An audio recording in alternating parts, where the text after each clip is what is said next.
Hello viewers, you are once again welcome to my YouTube channel. I remain Dennis Davson. In today's video, we shall be looking at information sources. As earlier in the first video I told you, we shall be looking at things concerning information literacy. So in today's video, we shall look at information sources, and we shall see them in two interesting phases. So let's start with the first phase. We shall have, of course, the definition and an introduction.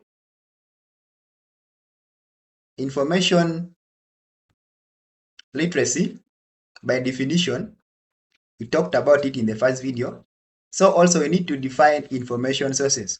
When we talked about information sources, it is simply the places where we obtain information for research from.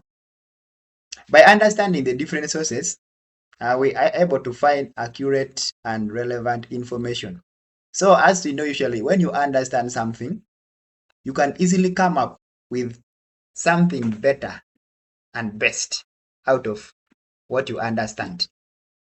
So most researchers who come up with interesting articles, there are places where they got those interesting things from and came up with. So we need to understand this interesting video of today about the sources of information. Let's look at the types of information sources. Information sources can be classified into three categories. The first one, we have the primary sources. The primary sources gives us first-hand information.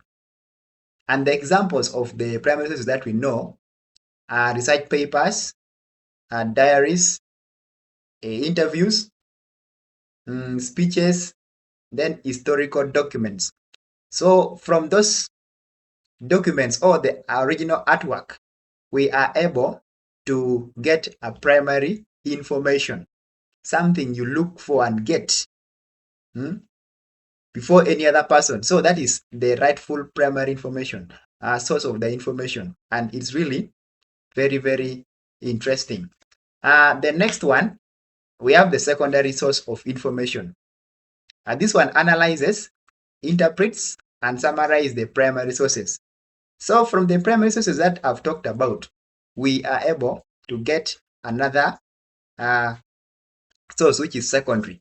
So the examples of secondary includes biographies, review articles, and then commentaries. From commentaries, we can get information. Then finally, we have tertiary sources. These compile and organize primary and secondary sources.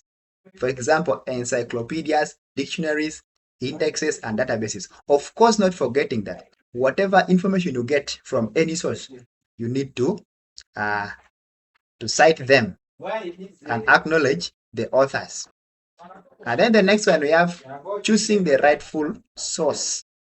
When selecting an information source, we have to consider the following so that a rightful source is chosen. The first thing is the relevance. Does that information answer your question? You should be asking yourself such a questions. Look at the relevance. Then next, look at the credibility.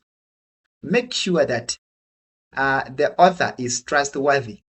Ask yourself, is the author or the publisher trustworthy? If so, then go on. Then the next is timeliness. Ask yourself that, is the information up to date? Don't just go and pick anything you feel like picking. Make sure it is up to date. Then you can use the information. Then let's conclude. In conclusion, let's know that information sources help us to learn and make informed decisions. By us in understanding and evaluating different sources, we can ensure accuracy and reliability in our research. So members, that's all we can talk about now on information sources. So any questions are welcome. I want to thank you so much. I ask you to please like the video, subscribe, and then comment. Another video of this same topic is coming. Let's wait for it. It will be coming out soon.